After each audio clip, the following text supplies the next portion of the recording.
সারা দেশের মতো বাগেরহাটেও দেখা দিয়েছে ডিজেল সংকট। এতে বোরো চাষে প্রভাবের শঙ্কা কৃষকদের। এ নিয়ে আরও জানাতে যুক্ত হচ্ছেন সহকর্মী এস সোহান। সোহান, নিশ্চয়ই শুনতে পাচ্ছেন। শুভ সকাল আপনাকে। এরই মধ্যে আমরা জানতে পেরেছি বাগেরহাটে ডিজেল সংকট দেখা দিয়েছে, যা নিয়ে চিন্তার ভাঁজ পড়েছে কৃষকদের কপালে। তাদের কি কি সমস্যা হচ্ছে এবং কেন ডিজেলটা পাওয়া যাচ্ছে না, তারা কি বলছেন? শুভ সকাল তৌহিদ।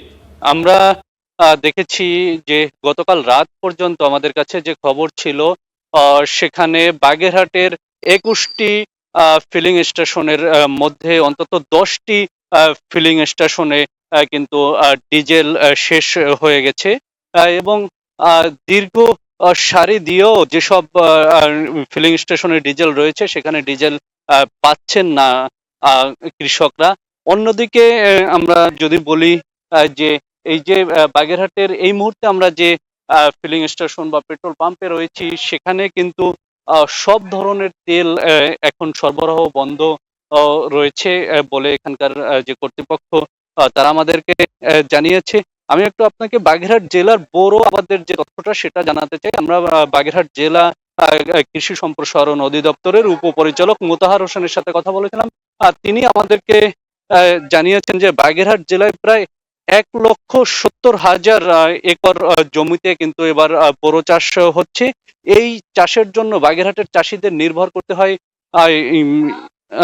ডিজেল ইঞ্জিনের যে স্যালো মেশিন রয়েছে, সেই স্যালো মেশিনের সেচের উপর নির্ভর করতে হয়।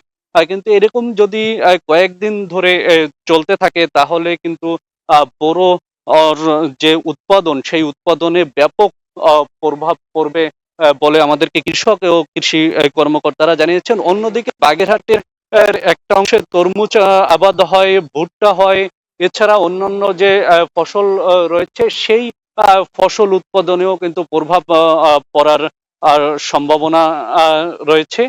আমরা এখানকার যে পাম্পের যে কর্মকর্তা কর্মচারীরা রয়েছে তাদের সাথে একটু কথা বলতে চাই যে আসলে কখন থেকে তেল সরবরাহ বন্ধ রয়েছে আপনাদের এখানে?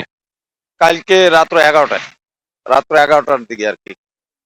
ওই সীমিত, আমরা তো তেল পাইছি সীমিত, ২,০০০ লিটার করে তেল দিছে, কিন্তু এই আজকে শুক্রবার গেছে, শনিবার গেছে, এই ২ দিন বন্ধ গেছে, যার জন্য তো ব্যাংকে খোলা নাই, এই জন্য টাকা পাঠানো হয় নাই। এখন আবার আজকে ব্যাংক খোলার পরে টাকা যাবে, তারপরে যদি তেল পাই ভাগে হয়তো দেবে। আসলে শুনছিলেন যে বৃহস্পতিবার থেকেই কিন্তু এই সংকট শুরু হয়েছে, অর্থাৎ ডিপো থেকে তাদেরকে যে তেল দেওয়ার কথা ছিল সেই পরিমাণ তেল দেয়নি, যার কারণেই কিন্তু বাগেরহাটে ডিজেল, পেট্রোল, অকটেন সহ এই জ্বালানি তেলের সংকট দেখা দিয়েছে। এই সংকট যদি চলমান থাকে, তাহলে বোরো আবাদে যেমন সমস্যা হবে, তেমনি গণপরিবহন চলাচলেও সমস্যা হওয়ার সম্ভাবনা রয়েছে। বাগেরহাট থেকে এই ছিল আমার কাছে ডিজেল সংকটের সর্বশেষ খবর। সোহান, আপনাকে ধন্যবাদ। থাকুন সেখানে, নিশ্চয়ই পরবর্তীতে আবারও আপনার সঙ্গে যুক্ত হব সবশেষ খবর জানার জন্য। বাগেরহাট থেকে ডিজেল সংকটের সবশেষ খবর জানাচ্ছিলেন আমাদের সহকর্মী এস সোহান।